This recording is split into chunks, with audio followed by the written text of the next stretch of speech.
Drépanocytose. Introduction. Définition. La drépanocytose est une maladie héréditaire autosomique récessive affectant l'hémoglobine. Elle se caractérise par une anomalie structurelle des chaînes bêta de la globine, avec une mutation ponctuelle au niveau du 6e acide aminé de la chaîne bêta de l'hémoglobine, remplacement de l'acide glutamique par une valine. Cette mutation entraîne la production d'hémoglobine S, BS, qui provoque la déformation des globules rouges en forme de faucilles, drépanocytes, sous certaines conditions, notamment en cas de désoxygénation. B.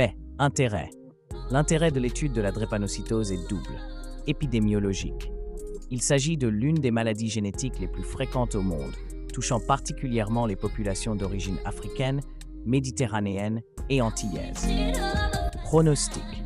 La drépanocytose est une maladie chronique potentiellement grave, pouvant entraîner des crises vaso-occlusives douloureuses et des complications organiques sévères. Elle a un impact fonctionnel sur la qualité de vie des patients et vital dans les cas graves. 2. Signes cliniques. Type de description. La drépanocytose se manifeste principalement par des crises vaso-occlusives douloureuses, des infections récurrentes et une anémie hémolytique chronique. 1. Crise vaso-occlusive. Symptômes. Douleur intense et brutale, touchant principalement les membres, le dos, le thorax et l'abdomen. Elles sont déclenchées par la désoxygénation des globules rouges. Complications.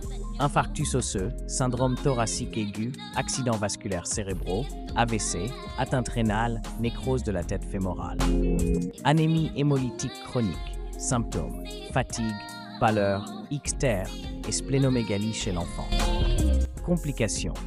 Crise d'érythroblastopénie aiguë, souvent déclenchée par des infections virales, parvovirus B19. 3. Asplénie fonctionnelle. Symptômes. Liés à la destruction progressive de la rate par des infarctus spléniques. Elle se traduit par une prédisposition aux infections graves, notamment par des germes encapsulés, pneumocoque, Haemophilus influenza. B. Forme clinique 1. Forme homozygote, drépanocytose majeure. Les patients présentent des crises vaso-occlusives fréquentes, des complications sévères et une anémie hémolytique chronique. 2. Forme hétérozygote, très drépanocytaire, asymptomatique dans la majorité des cas, avec une protection relative contre le paludisme. 3. Diagnostic A. Diagnostic positif. Le diagnostic repose sur la mise en évidence de l'hémoglobine S à l'électrophorèse de l'hémoglobine. Il est souvent confirmé par des tests génétiques. Les signes cliniques évoquent la maladie et les crises vaso-occlusives sont caractéristiques. Test de dépistage, test de falciformation, test Barlow, détection des globules rouges en forme de faucilles. Électrophorèse de l'hémoglobine, met en évidence la présence d'HBS. 2. Examen complémentaire, NFS, anémie normochrome normocytaire, réticulocytose, hyperleucocytose, frottis sanguin, présence de drépanocytes. Bidiagnostic différentiel, anémie hémolytique non drépanocytaire, thalassémie, sphérocytose héréditaire. Autre cause d'AVC ou de douleur abdominale, appendicite, infarctus mésentérique. C. Diagnostic étiologique, la drépanocytose est liée à une mutation génétique autosomique récessive sur le gène HBB codant la chaîne bêta de l'hémoglobine. Amber, traitement A. But, réduire la fréquence et la gravité des crises vaso-occlusives. Prévenir et traiter les complications. Améliorer la qualité de vie des patients. Moyen. Traitement des crises vaso-occlusives. Oxygénothérapie, réhydratation antalgique, paracétamol, morphine si nécessaire et réchauffement corporel. Traitement des infections. Antibiotiques appropriés en cas d'infection. Prévention des complications. Vaccination. Pneumocoque, Haemophilus, méningocoque, hépatite B. Antibioprophylaxie. Pénicilline jusqu'à l'âge de 5 ans pour prévenir les infections à pneumocoque. Supplémentation. Acide folique pour prévenir les carences.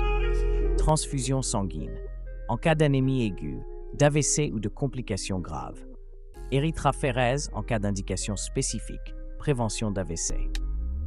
4. Hydroxyurée. Médicament cytotoxique utilisé pour réduire la fréquence des crises vaso-occlusives et augmenter la production d'hémoglobine fœtale. 5. Greffe de moelle osseuse. Seule option curative, réservée aux formes sévères avec donneur HLA compatible. Indication. Forme sévère. Transfusion régulière hydroxyurée, voire greffe de moelle. forme modérée, traitement des crises, prévention des complications et suivi régulier. Conclusion. La drépanocytose, maladie héréditaire fréquente, nécessite une prise en charge multidisciplinaire centrée sur la prévention des complications et l'amélioration de la qualité de vie des patients. Les avancées thérapeutiques comme l'hydroxyurée et la greffe de moelle apportent de l'espoir, bien que la prévention des crises et des infections reste la pierre angulaire de la prise en charge. Merci d'avoir regardé, abonnez-vous, aimez et partagez.